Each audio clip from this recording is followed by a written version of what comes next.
tubaye ikaze kandi turabasuhuje mwakoze ku bana natwe. So first of all, subscribe, like, comment and share kugira ngo tujye tubana umunsi ku munsi.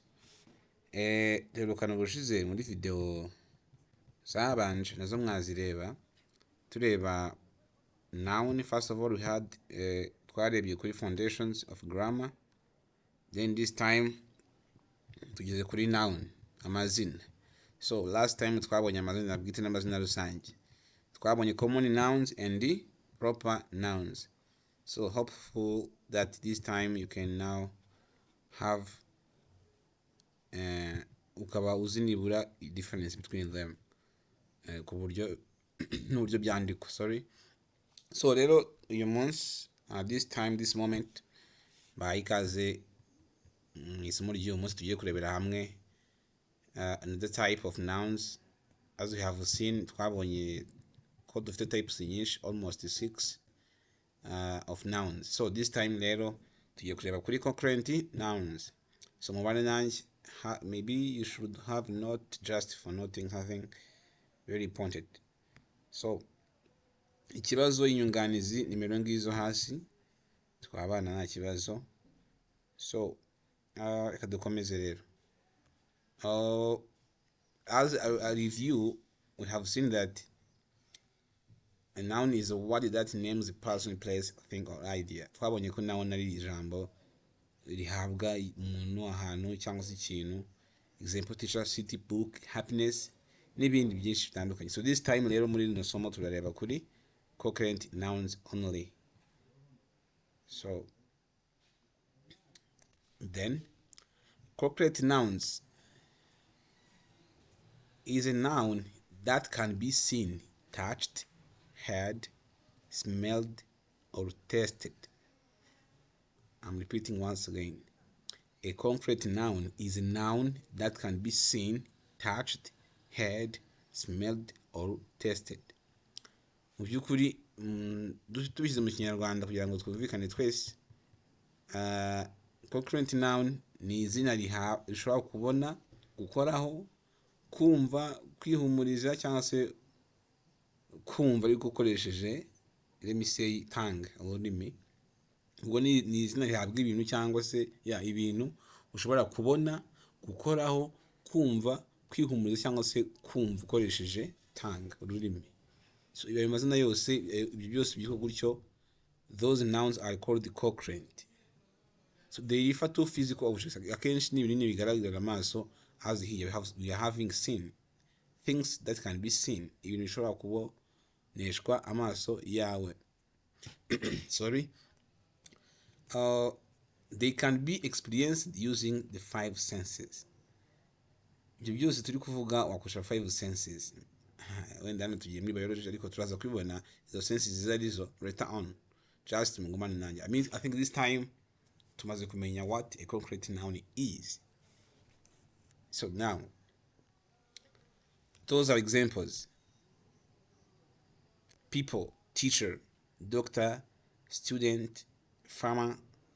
Ubwo ni ku bantu. Umwarimu waba uri kumubona, that can be seen. Doctor waba uri kumubona, student can be seen, also farmer can be seen, wamubona just using your eyes. And the eyes is one of the senses. Amaso ni imwe muri senses ziri kuvugwa hariya. So ahantu none, places, we are having school, market, church, and hospital.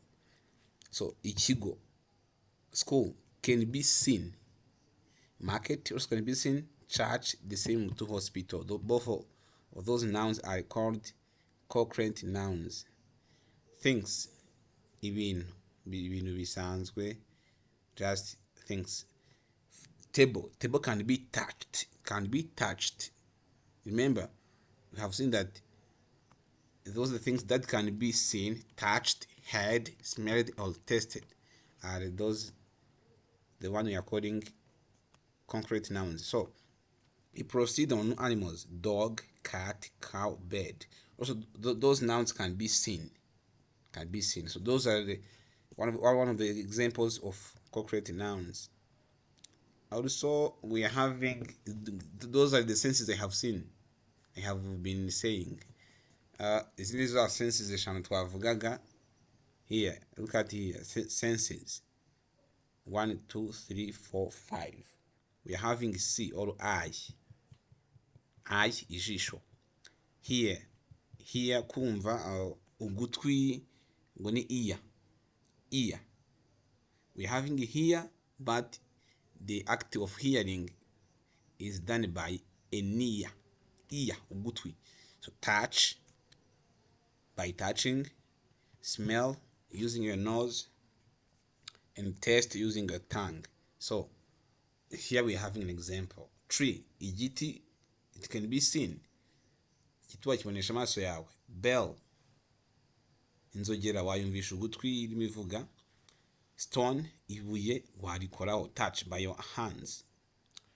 Then flower, ururabo, you can use your nose just for hearing kugira ngo wumve uko ururabo se. Smelling yarwo ni iyihe? Just flower, kubera ko yaba smelled, iryo zina is the one we are calling a concrete noun. Sugar, isukari ushobora kuyitestinga ukoresheje your tongue. So ikintu cyose rero kigira izina ushobora gusobanura cyangwa ushobora guhuza na zino senses, icyo twita concrete noun. Yeah. So here we are having examples of concrete nouns in sentences. The dog is barking loudly. I think ahangaha twashakamo concrete nouns arizo ni izihe ubu ngubu. So I think dog, imbwa twayibona. Yeah, she bought a new phone. Phone twayibona, twanayikoraho. Imbwa tukabona tukanayikoraho. Those are examples. Then the children are playing in the park. The children, even the park, those are concrete nouns because you can see a child in the park. My brother drives a red car. My brother drives a red car. This car, imodoka, you can see it and even you can touch it using your hands. So it's also the concrete noun. So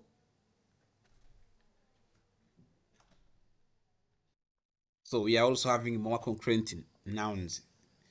Twavuze ko concrete noun ari amazina y'ibintu ushobora kubona, ushobora gukoraho, ushobora kwihumuriza, ushobora kumva ukoresheje tongue, kandi ushobora no kumvisha amatwi yawe. So here we are having food, including bread, rice, apple, and milk.